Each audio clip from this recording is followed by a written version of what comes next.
Selamat pagi Bapak Ibu Saudara, Shalom. Puji Tuhan, cerah.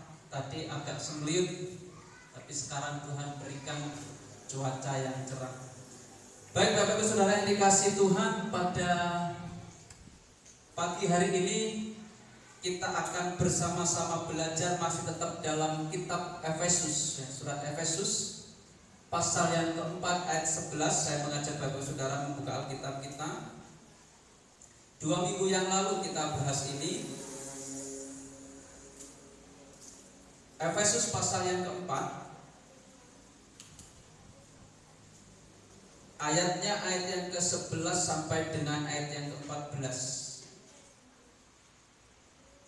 Masih berbagi tugas pelayanan, ini adalah tema besar kita dan subtemanya adalah prinsip berbagi tugas pelayanan.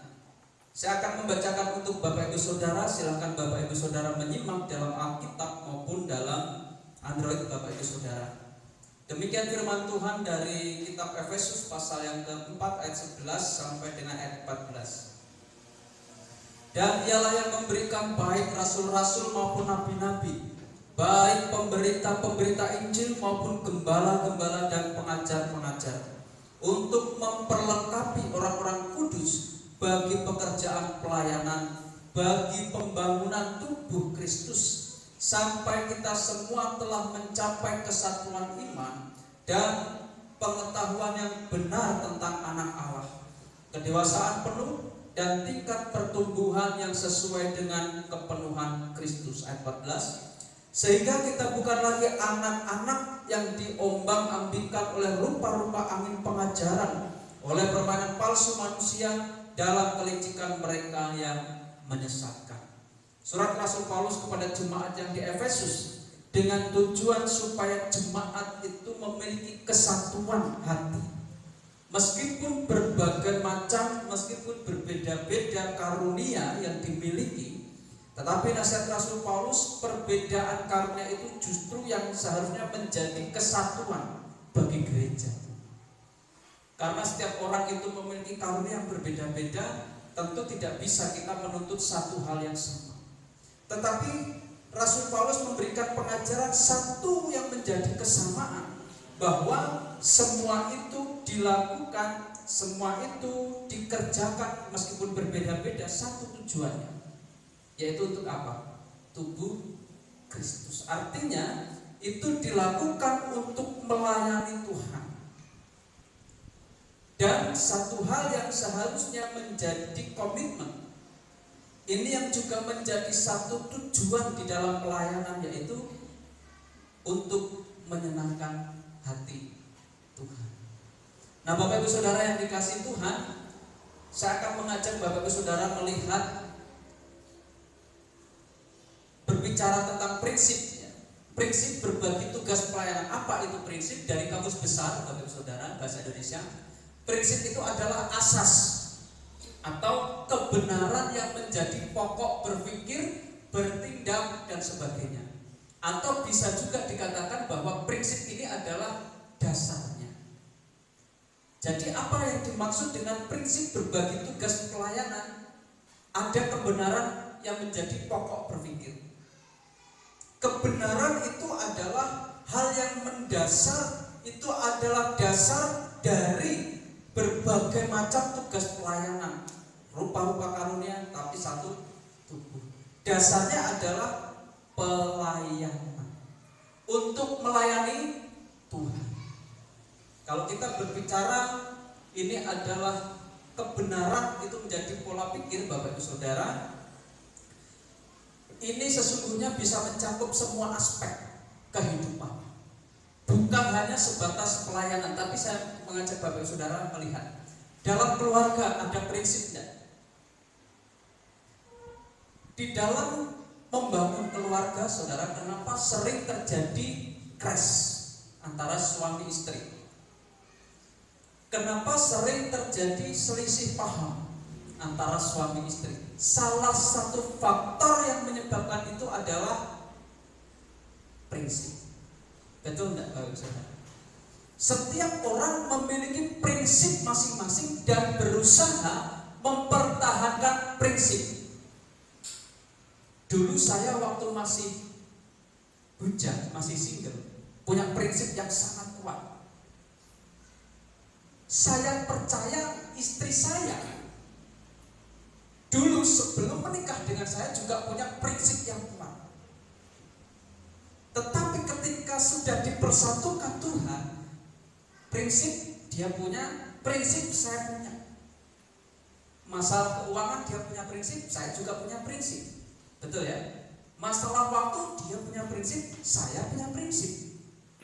Artinya bahwa setiap orang memiliki prinsip masing-masing. Ketika dipersatukan, nah ini, ya kan? Ketika dipersatukan, lah ini mulai ada masalah. Prinsipku dengan prinsipnya dia bentrok. Begitu juga dengan yang lain. Saya yakin dan percaya salah satu dari banyak faktor itu adalah prinsip. Apakah tidak boleh punya prinsip? Boleh. Itu penting dalam hidup kita. Satu contoh, ketika dulu masih single, kita hidup semuanya sendiri. Ketika sudah punya pasangan, mencoba salah satu pasangan itu mencoba supaya pasangan ini menjadi pribadi yang lebih baik. Itu prinsip tidak? Itu prinsip. Tetapi ketika hal itu disampaikan, belum tentu kita bisa terima. Contoh dalam hal berpakaian, saudara, saya itu kalau berpakaian itu sembarangan. Wes penting nyaman, ya wes. Ketika saya masih single, saya mau pergi ke sana, pergi ke gereja, pergi ke jam doa, terserah mau pakai apapun juga. Saya mau main ke tempat orang yang penting ataupun tempat teman sebaya, terserah. Tapi sekarang saudara, saya tidak bisa. Karena ada satpam. Tidak, artinya apa?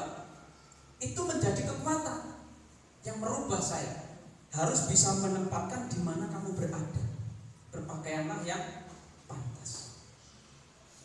Itu salah satu. Salah banyaknya nanti nggak cukup. Kalau saya bisa saja saya menentang, tapi itu pasti terjadi masalah. Tapi satu hal yang bisa saya garis bawahi bahwa apa yang disampaikan itu adalah hal yang baik. Masa sih harus mendek kurang baru kaos oblong celana kolor. Kalau ada yang lebih baik dari itu, kenapa enggak? Ya, jadi ada ya. Nggak tahu itu falsafah apa ya.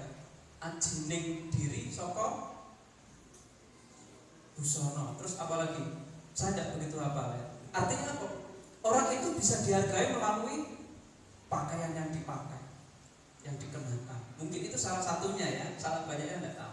Nah ini salah satu contoh prinsip dan mungkin Bapak Ibu Saudara juga ada, juga punya pengalaman di situ. Bukan hanya dalam keluarga, pekerjaan. Pasti setiap orang punya prinsip ketika menjalankan pekerjaan. Loh, aku punya prinsip.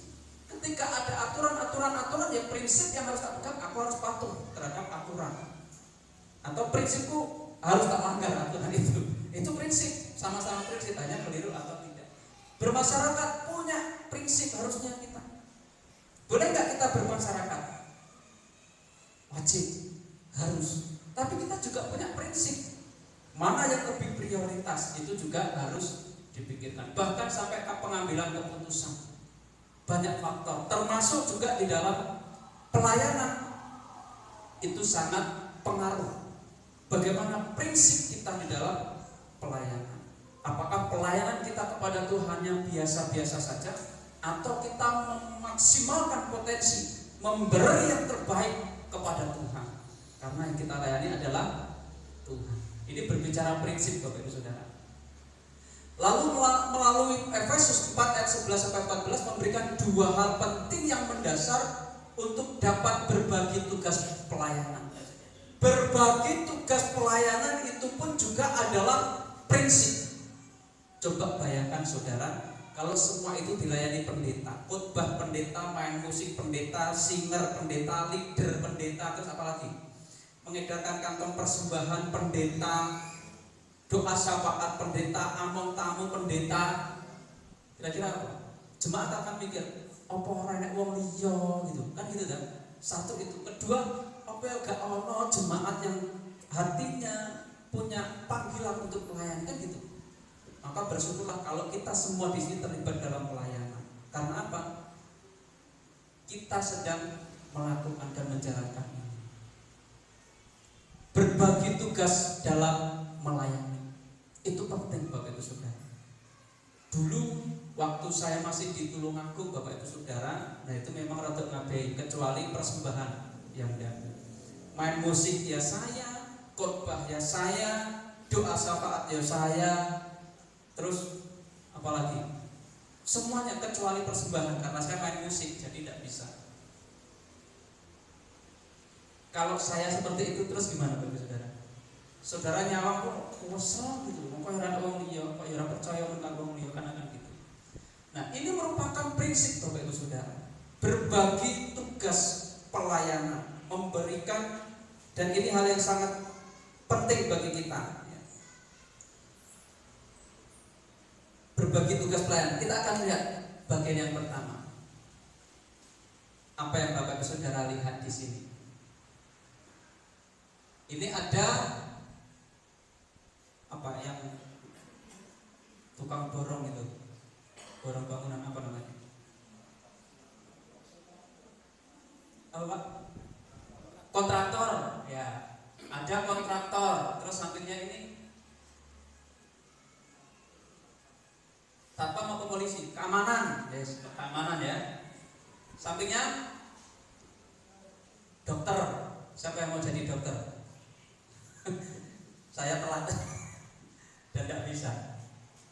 Kalau ini pekerja bangunan ya, karena kan biasanya ada helmnya. Oh mungkin ini yang desain bangunan itu loh, apa namanya? Nah itu, kalau ini yang mandornya. Ada yang chef, wah ini Pak Thomas ini. Terus ini perawat, terus ini apa lagi? Kurang tahu. Artinya apa? Mereka punya cita-cita dan cita-citanya seperti yang mereka harapkan. Kira-kira Bapak Ibu Saudara, menurut Bapak Ibu Saudara, kalau orang ini menjadi ini, apa yang terjadi? Atau keamanan menjadi dokter, kira-kira apa yang terjadi? Pasiennya dia nasibnya ya? Atau kebaliknya, sebaliknya, dokter menjadi chef, mungkin masih masuk akal kalau dia suka masak ya, atau dia sering apa namanya mencoba-coba resep baru, dan sebaliknya. Ini tidak akan berhasil. Artinya apa? Mereka sadar bahwa apa? Mereka memiliki kemampuan itu, maka itu yang mereka lakukan. Sebagai dokter dia bisa mendeteksi, oh ini sakit ini karena gejala-gejalanya ini, maka dia menjadi dokter. Kalau dia disuruh menjadi seorang kontraktor, bingung. Atau seorang yang merancang bangunan, bingung, karena dia tidak punya ilmu di situ. Tapi sebagai keamanan disuruh menjadi dokter pun juga tidak bisa, karena dia tidak punya ilmu yang mumpuni. Artinya setiap orang ini punya kemampuan yang berbeda-beda sesuai dengan kemampuannya, dan ia menjadi sesuatu sesuai dengan kemampuannya. Karena ini badannya keker, mungkin juga dia pelatih silat, maka dia jadi seorang yang memberikan keamanan. Dia bisa punya ilmu tentang kesehatan, makanya dia menjadi dokter. Artinya apa Bapak Ibu Saudara? Mereka berbeda, tetapi mereka dibutuhkan. Ini pun juga berkaitan dengan pelayanan, kesadaran akan panggilan. Dia terpanggil menjadi dokter. Kalau saya disuruh menjadi dokter, pasti tidak akan bisa, karena itu bukan panggilan saya. Begitupun juga dengan yang lain. Setiap orang percaya memiliki panggilan khusus dari Tuhan sesuai dengan karunia yang diberikan. Meskipun masih ada juga orang percaya yang belum peka terhadap panggilan itu. Pertanyaannya Bapak Ibu Saudara simpel. Apakah kita memiliki kepekaan terhadap panggilan itu? Jangan berpikir bahwa Semakin banyaknya usia itu akan membawa kita semakin mengerti apa panggilan kita. Belum tentu. Tapi panggilan itu berdasar dari apa? Hati. Aku punya hati untuk melayani enggak? Kalau aku punya hati, kira-kira apa ya karunia yang Tuhan percayakan untuk melayani? Ini baru mulai ada kepekaan. Tapi orang yang tidak peka, dia akan cuek terhadap panggilan. Apalagi begitu-gitu dok. Nah, kesadaran akan panggilan. Sadar akan panggilan itu adalah merupakan hal yang prinsip di dalam melayani.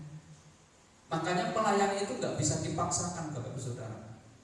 Banyak teman saya masuk bareng di seminari, tapi nggak semuanya lolos. Ada yang gugur di tengah jalan, ada yang masih di semester 2, ada yang masih di semester 5 dan seterusnya. Ada yang tunggal skripsi nggak melanjutkan. Kenapa? Karena bukan panggilan. Kalau yang namanya panggilan, dia akan tetap menekuni itu dan dia akan bisa mencapai sampai pada garis akhir, sampai pada kematian. Itulah panggilan. Mengenali karunia-karunia yang diberikan Tuhan kepada setiap individu itu penting. Sudahkah kita mengenali karunia-karunia Tuhan yang Tuhan berikan? Bapak Ibu Saudara, saya mengajak Bapak Ibu Saudara membuka Alkitab di dalam 1 Korintus pasal 12. Nah, ini adalah macam-macam karunia, karunia rohani. Ayat 7 sampai dengan 11. Di sini sudah saya catat. Yang pertama adalah berkata-kata dengan hikmat. Banyak orang bisa menasehati. Nasihat yang disampaikan itu bagus. Apakah itu adalah karunia? Belum tentu. Perhatikan bagian yang kedua. Berkata-kata dengan pengetahuan. Apa bedanya hikmat dan pengetahuan? Beda. Silahkan Bapak Ibu Saudara mencari di kamus. Hikmat itu karunia dari Tuhan. Contohnya siapa? Salomo. Kalau pengetahuan, hikmat itu tidak bisa dipelajari. Sama, karena karunia. Hikmat itu tidak bisa dipelajari, tidak bisa mengupayakan untuk bisa seperti itu, tidak. Tetapi hikmat itu dari Tuhan langsung. Sedangkan pengetahuan itu bisa dipelajari. Contoh, ketika saya melihat orang sedang menangis, kita bisa mempelajari. Ya, kenapa? Mungkin dari sisi psikologis itu bisa pengaruh. Mungkin dari sisi yang lain itu bisa jadi pengaruh. Makanya ada seorang psikolog yang bisa paham akan raut muka kita. Kenapa? Dia sudah mempelajari. Itu adalah pengetahuan. Ada orang yang bisa berkata-kata dengan hikmat. Ketika menyampaikan, ketika menasihati, itu bisa menjadi hal yang menyejukkan, menenangkan, dan itu berasal dari Tuhan. Ada orang yang berkata-kata dengan pengetahuan karena ia berilmu. Contohnya seorang guru, ya, dia yang mengajarkan dari apa yang dia ketahui setelah mempelajari sebelumnya. Itu juga adalah karunia. Iman, karunia iman artinya apa? Meyakinkan orang percaya kepada Kristus. Aku ini orang percaya kepada Yesus, aku punya iman. Meyakinkan orang sehingga orang itu percaya kepada Yesus. Itu karunia. Nanti silakan Bapak Ibu Saudara renungkan, ada enggak aku? Satu di antaranya itu. Lalu kemudian karunia untuk menyembuhkan. Ketika saudara berdoa, orang sakit menjadi sembuh, saudara perlu asa itu. Sebab apa? Terus taat, terus setia, Tuhan akan pakai saudara. Itu adalah karunia. Ketika berdoa terjadi kesembuhan, itu adalah karunia. Lalu kemudian karunia untuk mengadakan mujizat, bukan hanya kesembuhan, tapi apapun yang terjadi, apapun yang didoakan dan itu terjadi mujizat. Ada di 1 Korintus, itu karunia. Karunia mengadakan mujizat, bukan hanya kesembuhan tadi aja. Lalu kita lihat ya, Tuhan Yesus melakukan banyak mujizat. Yang mati dibangkitkan kembali, air menjadi anggur. Nah, apakah kita bisa Jika Tuhan yang memilih saudara pasti bisa. Karena apa? Karunia itu pemberian Tuhan. Lalu kemudian karunia untuk bernubuat, apa yang diucapkan itu bisa saja terjadi. Ya. Ini berasal dari Tuhan, bukan beda dengan paranormal ya. Beda dengan paranormal, beda juga dengan dukun. Ya, sebab apa? Ia memakai kemampuan supranatural, memakai ilmu hitam dan lain sebagainya, gunung kawi, gunung pemukus dan lain sebagainya. Tapi karunia itu berasal dari Tuhan. Tuhan menyampaikan pesan ini, biasanya ini terjadi di zaman para nabi. Nabi berbicara, Allah berbicara kepada nabi, nabi berbicara kepada bangsa Israel, dan itu yang akan terjadi di kemudian hari. Nah, cuman jarang-jarang. Lalu kemudian karunia untuk membedakan macam-macam roh. Rohnya kecil ya. Oh ini rohana, oh ini rohaniwati. Ya, ini roh itu, roh ini, roh ini, roh itu. Ada yang bisa membedakan roh di sini? Ini ada suara Roh Kudus, ini suara roh yang bukan dari Roh Kudus, bisikan-bisikan. Ya, hati-hati dengan itu. Kalau kita pernah mengalami itu, uji itu dengan kebenaran firman Tuhan. Sesuai enggak dengan firman Tuhan? Karunia untuk berkata-kata dengan bahasa roh. Ada yang bisa bahasa roh di sini? Ada? Ya. Berarti kalau enggak punya bahasa roh, berarti ya bukan orang yang percaya, Pak. Siapa bilang? Berarti belum kepenuhan roh, Pak. Siapa bilang? Ya beberapa waktu lalu, tahun lalu saya berkhotbah tentang bahasa roh. Lalu kemudian ada karunia untuk menafsir bahasa roh. Siapa yang bisa mengartikan bahasa roh? Seperti apakah bahasa roh? Saya itu pernah, Bapak Saudara, mengikuti sebuah KKR di luar baptis. Salah satunya berbicara tentang karunia bahasa. Seorang pendeta yang memimpin KKR ini mengundang, Bapak Ibu Saudara yang dikasihi Tuhan, jika engkau ingin memiliki karunia bahasa roh, ambillah satu kesempatan ini, majulah ke depan. Maju ke depan.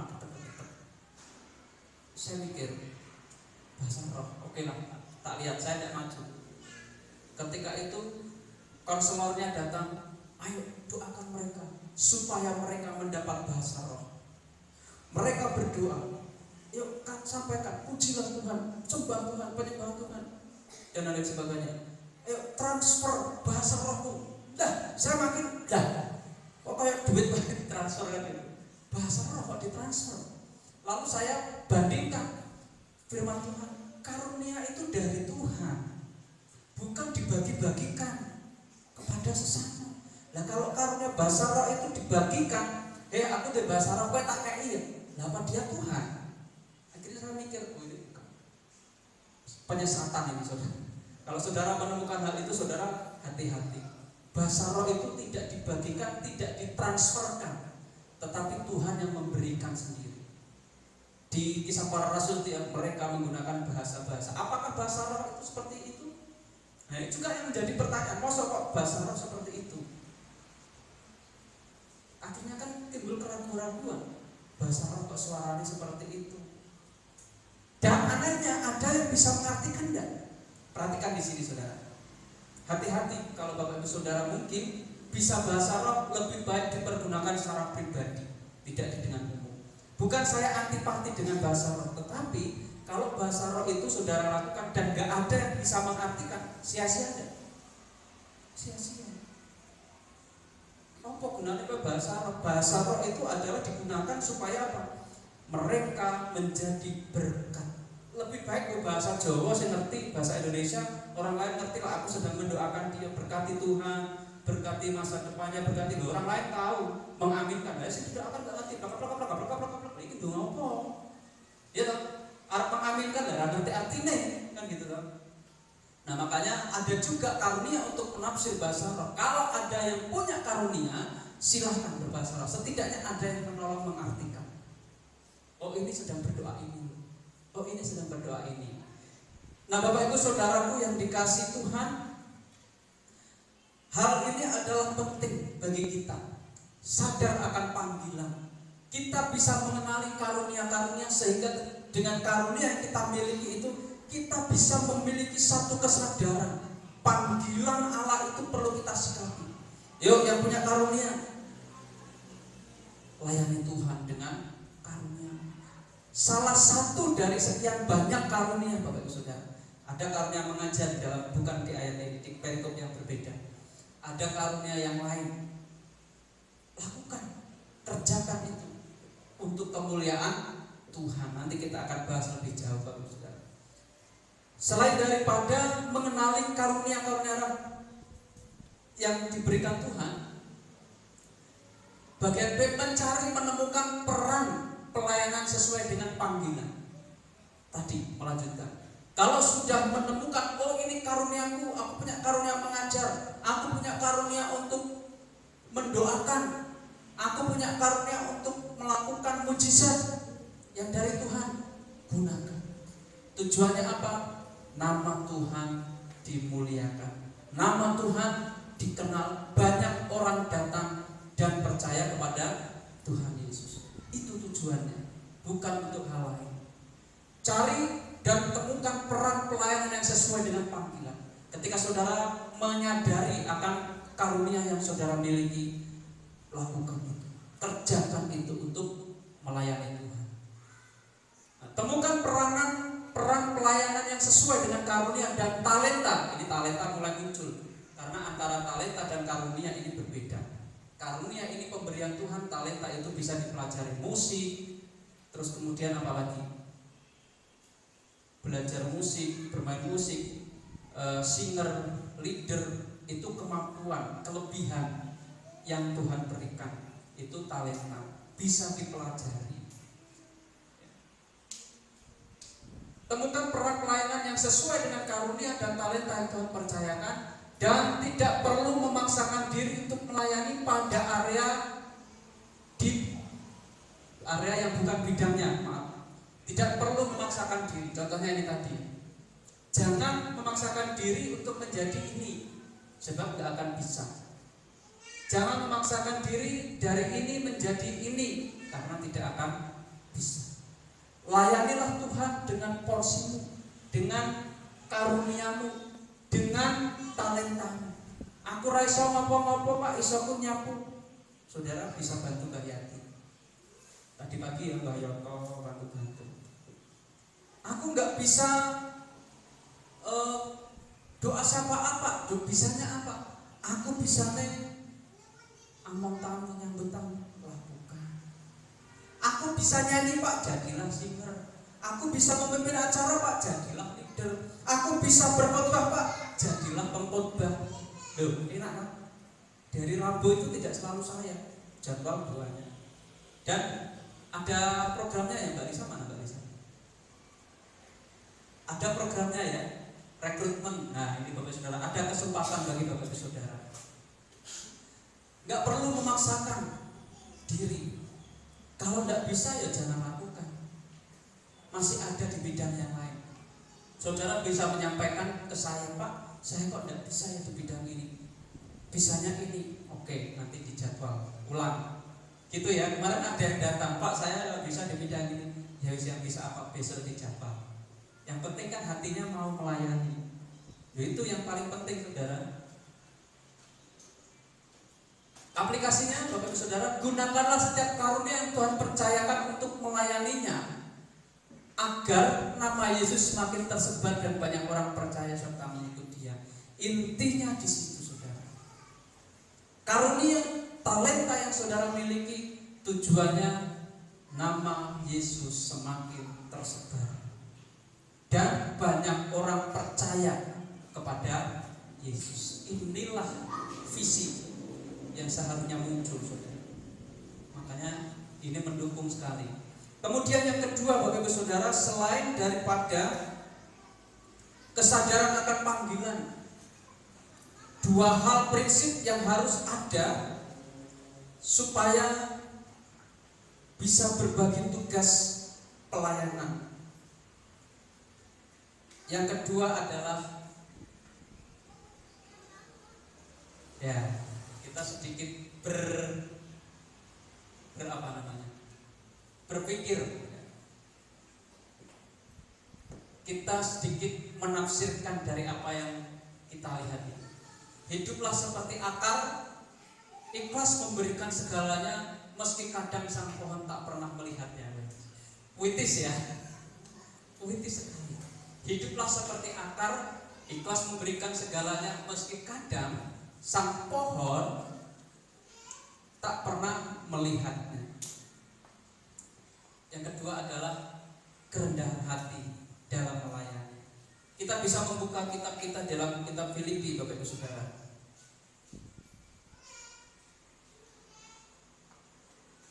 Filipi pasal 2 ayat 3 dan ayat 4. Saya akan bacakan untuk Bapak Ibu Saudara. Dengan tidak mencari kepentingan sendiri atau puji-pujian yang sia-sia, sebaliknya hendaklah yang rendah hati, yang seorang menganggap yang lain lebih utama daripada dirinya sendiri. Dan janganlah tiap-tiap orang hanya memperhatikan kepentingannya sendiri, tapi kepentingan orang lain juga. Ini bicara tentang bagaimana jemaat supaya bisa bersatu. Bersatu di dalam melayani Tuhan. Di dalam pelayanan banyak rupa karunia. Bagaimana dengan karunia itu? Tetap bersatu. Yang diperlukan apa? Kerendahan hati. Pohon ini, akar ini tidak menjadi sesuatu hal yang dipikirkan oleh pohon, tapi dia tetap melakukan fungsinya. Si pohon ini gak pernah melihat, tetapi bisa merasakan dampaknya. Dia bisa hidup, dia bisa mendapatkan makanan, dia bisa mendapatkan apa yang dibutuhkan tanpa dia melihat siapa yang mencari. Enak ya, gambarannya enak ya. Tapi bagaimana dengan kerendahan hati yang perlu kita lakukan, Bapak Saudara? Kristus adalah teladan hidup orang percaya. Dalam pelayanannya, di mana ia yang adalah Allah rela turun ke dunia menjadi manusia untuk melayani. Dia adalah Allah, tapi dia mau melayani. Siapa yang dilayani? Manusia. Siapa manusia? Orang berdosa, orang yang seharusnya tidak layak, tidak pantas, tapi Allah sendiri yang datang melayani. Bagaimana kita bisa melihat kerendahan hati Tuhan Yesus dalam tindakannya sebagai pribadi yang berkuasa? Ia memberikan pengajaran bahwa kita juga harus saling melayani. Minta tolong Mas Ian ininya. Nah, mungkin itu kurang kencang. Ini yang perlu kita pahami. Dia sebagai pribadi yang berkuasa, ia memberikan satu pengajaran. Kita pun juga harus melakukan seperti yang dilakukan. Dia mau melayani. Bagaimana dengan kita? Apakah kita mau melayani? Kita sudah diberikan bekal, ada karunia. Kita juga sudah diberikan bekal, kita punya talenta dari Dia. Apa yang akan kita lakukan dengan karunia Tuhan? Apa yang akan kita lakukan dengan talenta yang Tuhan berikan? Apakah kita mau melayani ataukah tidak? Nah, hal yang perlu melekat dalam diri seorang pelayan ini sangat penting, Bapak Ibu Saudara. Hati yang digerakkan oleh karena belas kasihan. Ada kasih. Hati yang digerakkan oleh karena belas kasihan. Karena kasih inilah akhirnya kita melayani. Bukan kita melayani karena jadwal. Bukan kita melayani karena terpaksa. Orang enak uang, enggak. Tapi milikilah ini sebagai motivasi. Karena kasih, maka inilah yang menggerakkan aku melayani. Apa yang saudara lihat di sini? Pengkerengan, saudara. Kenapa orang bisa menjadi pengkerengan? Kenapa orang bisa menjadi satru? Kenapa orang bisa menjadi debat? Karena ego. Di dalam melayani Tuhan, Bapak Ibu Saudara, hindari yang namanya egois.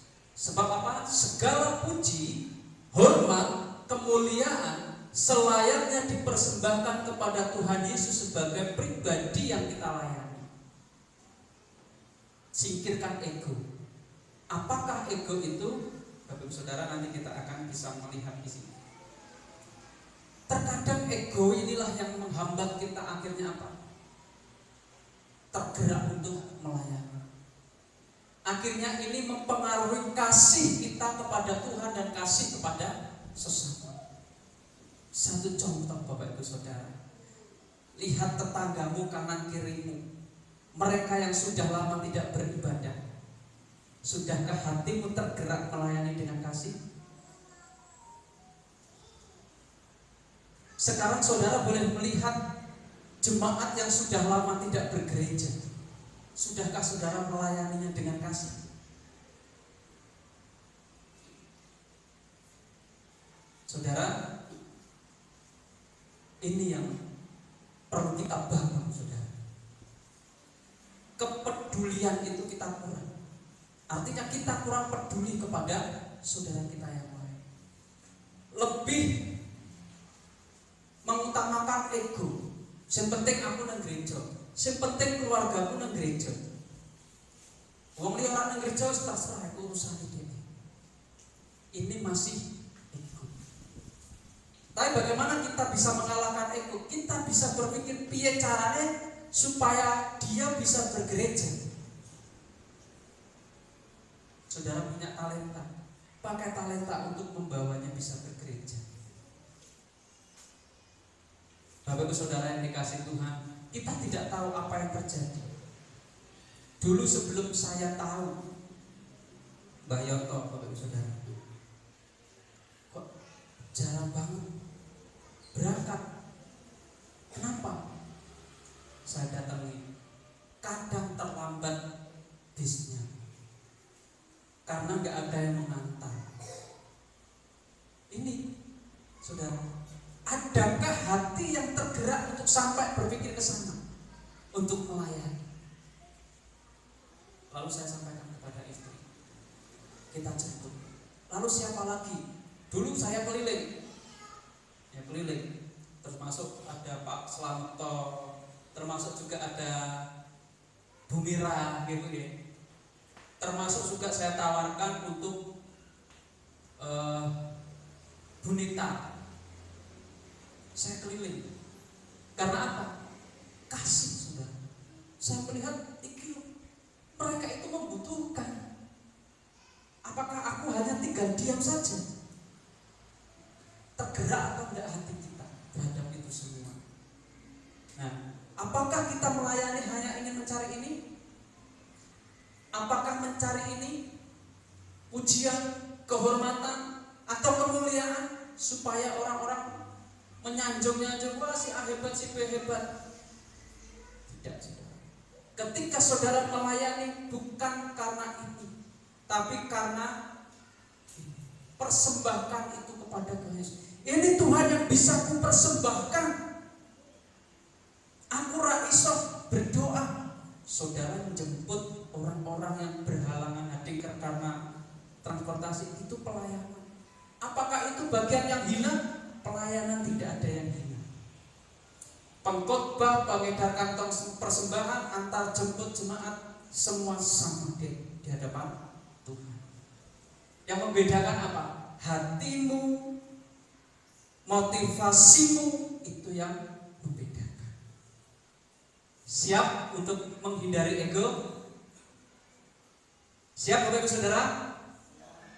Ini penting Bapak Ibu Saudara. Gerak hatimu itu harus bergerak. Jangan hanya mementingkan diri sendiri, keluarga sendiri. Ada orang-orang yang perlu kita layani. Siapa yang akan melayani? orang yang hatinya digerakkan oleh kasih. Kalau engkau mengasihi, bergeraklah. Lalu kemudian yang kedua, prioritas. Artinya apa? Bukan popularitas, bukan upah, bukan juga karena ingin dianggap saat melayani, tapi seharusnya melihat bahwa yang lain itu lebih prioritas. Ketika kita melayani bukan karena popularitas, ingin dikenal orang harus tahu saya, bukan. Juga bukan pula karena upah. Karena aku dikasih upah maka itu kulakukan, itu kukerjakan. Bukan karena ingin dianggap kita mau melayani, tapi karena apa? Tapi karena kita mau memprioritaskan orang yang lain. Kalau kita memprioritaskan diri sendiri berarti ego. Tapi masih ada orang-orang yang perlu diutamakan. Siapa? Lihat sekeliling Bapak Ibu Saudara.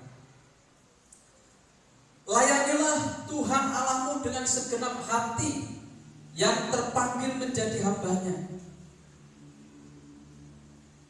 menjadi alat kemuliaannya tanpa pamrih dan tidak mencari keuntungan sendiri.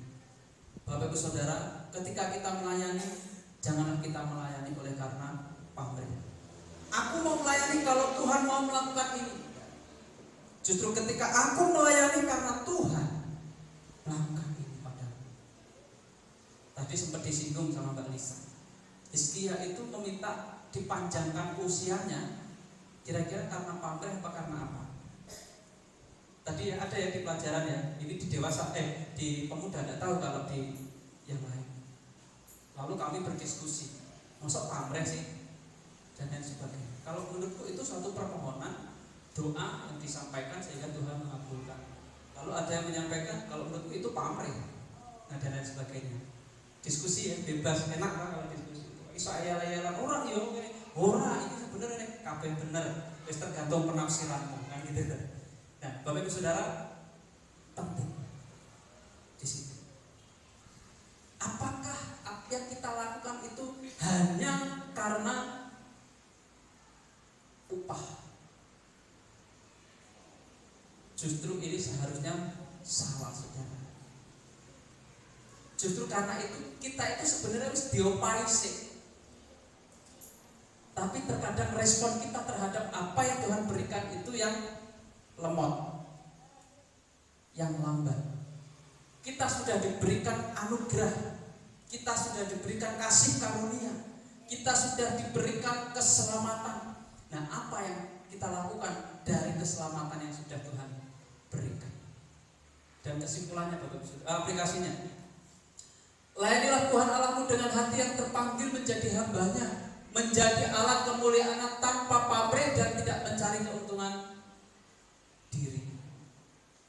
Jangan kita mencari keuntungan diri, jangan kita ingin dianggap, jangan kita ada pamrih ketika melayani. Ketika layani ya sudah layani, karena ini bentuk pengabdianku kepada Tuhan. Meletakkan dua dasar di atas. Apakah dua dasar di atas? Kesadaran akan panggilan maupun juga hati yang digerakkan oleh belas kasihan atau kerendahan hati yang mau melayani. Nah, ini merupakan prinsip dalam mengerjakan tugas pelayanan bersama. Perlu adanya kepekaan mata hati rohani, peka. Kalau kita mau melayani, kuncinya saudara harus berdoa, minta kepada Tuhan supaya Tuhan memberikan kepekaan. Apa Tuhan yang harus aku kerjakan? Apa Tuhan yang harus aku lakukan supaya aku bisa melayani Tuhan? Apa karunia yang Tuhan berikan? Apa talenta yang Tuhan berikan kepadamu? Asah terus cari tahu itu, supaya kita bisa mengerti mata rohani kita dan kita bisa menangkap panggilan pelayanan sesuai dengan karunia dan talenta yang telah Tuhan percayakan. Diperlukan komitmen. Nah, itu penting, saudara. Saudara punya karunia, saudara punya talenta, tapi saudara tidak punya komitmen Tuhan tidak akan pakai. Meskipun saudara mahir, saudara hebat, saudara pintar, tapi tidak ada komitmen, Tuhan tidak akan pakai. Nah, apalagi Bapak Ibu Saudara, untuk menjadi pribadi yang rendah hati, susah saudara. Saudara menjadi sampai sekarang ini kan perlu perjuangan, Pak. Apa perjuangannya? Rendah hati. Ketika saudara merasa ada sesuatu hal yang akan kulakukan untuk Tuhan, Anda perlu rendah hati. Makanya tim pelayan altar setelah ibadah selesai ada evaluasi. Yang dibutuhkan apa? Rendah hati. Kalau ada kritikan, kalau ada masukan, jangan marah, jangan kutuk. Karena itu apa? Untuk membangun supaya menjadi lebih baik ke depan. Makanya sempat saya sampaikan, yang boleh memberikan saran dan kritikan hanya saya. Kenapa? Nanti kalau yang satu dan yang lain berkritikan, dia tidak terima. Tidak terima, ini akan menjadi masalah. Tapi kalau kritikan itu saya yang menyampaikan, tidak terima, ya ayo kita evaluasi bareng-bareng. Perlu adanya rendah hati. Siap diproses, siap dibentuk, dan menempatkan diri layaknya seorang hamba. Saudara, di dalam konteks Alkitab seorang hamba itu seperti apa? Istilahnya regani di hadapan Sang Tuhan. Begitupun juga kita. Saudara dan saya itu nggak ada harganya. Masa kita mau dihargai sama Tuhan? Tetapi itu penilaian kita. Tuhan menghargai kita. Semasa kita mau menjadi pribadi yang rendah hati, mau dievaluasi, mau berbenah diri. Ada satu kesaksian salah seorang teman saya, hamba Tuhan, pengurus gereja Mutung. Karena apa? Ketika programnya dievaluasi di dalam forum, dia tidak terima. Nah, ini kan aneh. Ini untuk perbaikan. Kok marah? Bersyukur kita enggak ya. Kalau ada yang marah perlu dipertanyakan panggilannya, kerendahan hatinya. Makanya kemarin ada Kak Nadia ya. Jangan pernah alergi, saya sampaikan. Jangan pernah alergi terhadap kritikan ketika evaluasi itu dilakukan. Karena apa? Itu akan membantu kita menjadi lebih baik.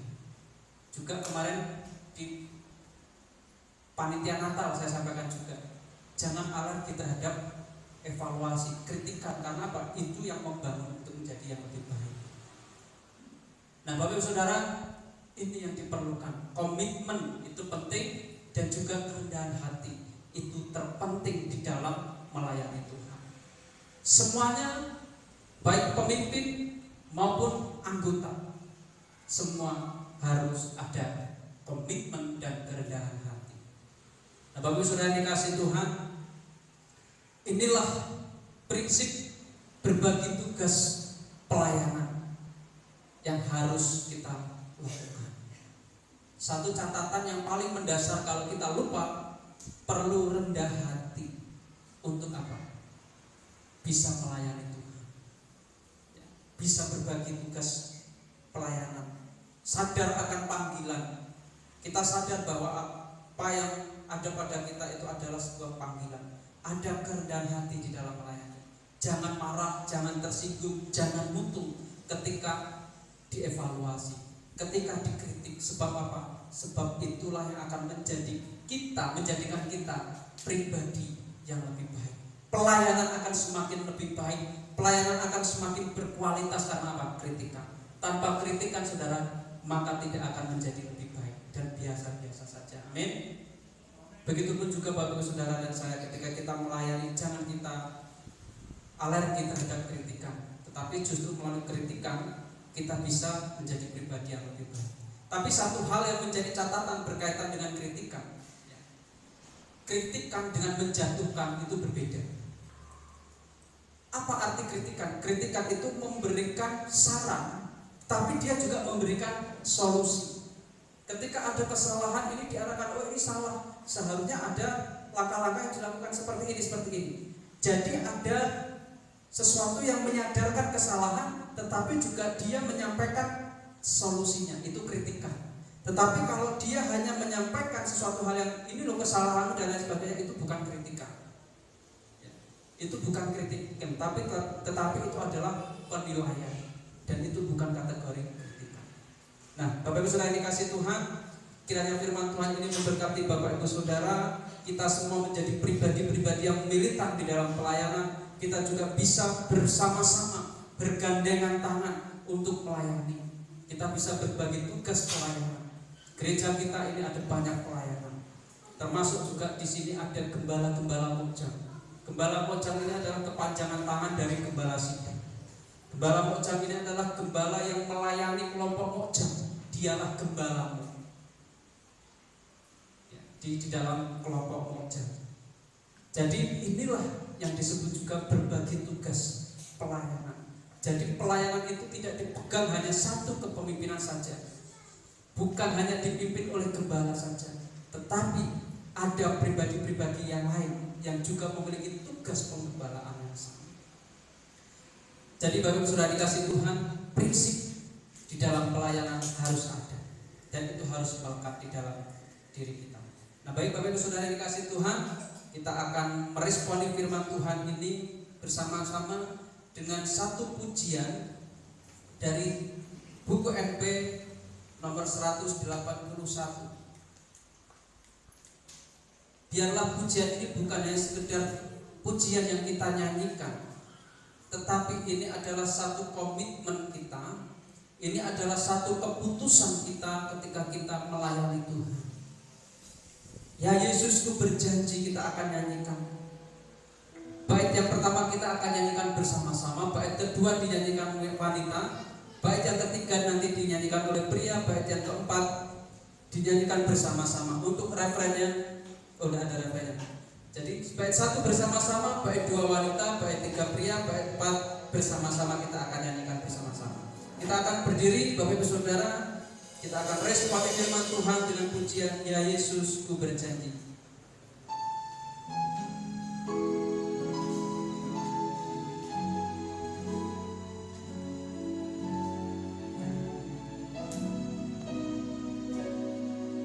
Ya Yesus ku berjanji.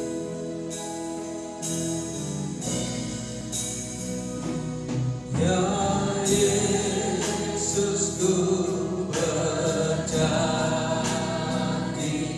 setia padamu, tetap peganglah hamba Tuhan.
sungguh mengucap syukur atas firman-Mu pada pagi ini, meneguhkan kami akan prinsip di dalam kami mengemban panggilan Tuhan, prinsip di dalam kami melayani Tuhan.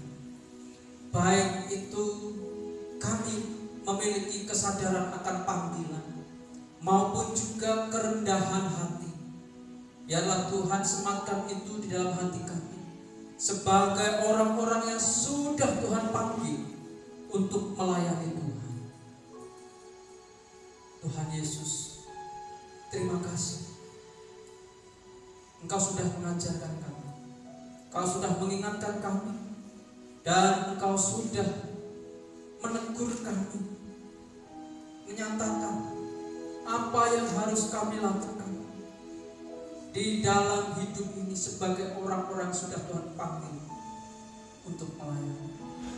Melihat orang-orang yang ada di sekitar kami, melihat setiap jemaat, biarlah Engkau gerakkan hati kami dengan kasih-Mu, kami dapat melayani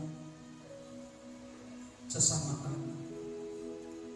Terima kasih Tuhan, firman-Mu berhenti disampaikan pada saat ini. Roh Kudus-Mu yang terus akan menolong kami, Roh Kudus-Mu yang akan terus membimbing kami, memberikan kepekaan hati terhadap pekerjaan Tuhan, terhadap pelayanan-Mu, supaya kami semakin Tuhan sempurnakan di dalam melayani. Dan kami akan mengakhiri ibadah kami Tuhan. Kami akan berpisah satu dengan yang lainnya Tuhan. Kami mohon pimpinan penyertaan Tuhan ketika kami meninggalkan tempat kudus Tuhan, ketika kami pulang, Tuhan yang akan menuntun dalam perjalanan hingga kami sampai di tempat tujuan dengan sukacita, dengan penuh damai sejahtera dari Allah Bapa, karena Tuhan menyertai. Pulanglah Bapak Ibu Saudara, kiranya kasih karunia dan damai sejahtera dari Allah Bapa, penyertaan yang daripada Roh Kudus menyertai Bapak Ibu Saudara dari saat ini sampai selama-lamanya. Tuhan Yesus datang kedua kali. Diberkatilah kiranya setiap langkah kehidupan Bapak Ibu Saudara. Diberkatilah rumah tangga Bapak Ibu Saudara. Diberkatilah usaha pekerjaan Bapak Ibu Saudara. Diberkatilah pergumulan Bapak Ibu Saudara. Karena kita berdoa, karena kita percaya di dalam satu pribadi, yaitu Yesus Kristus, Tuhan dan Juru Selamat. Haleluya.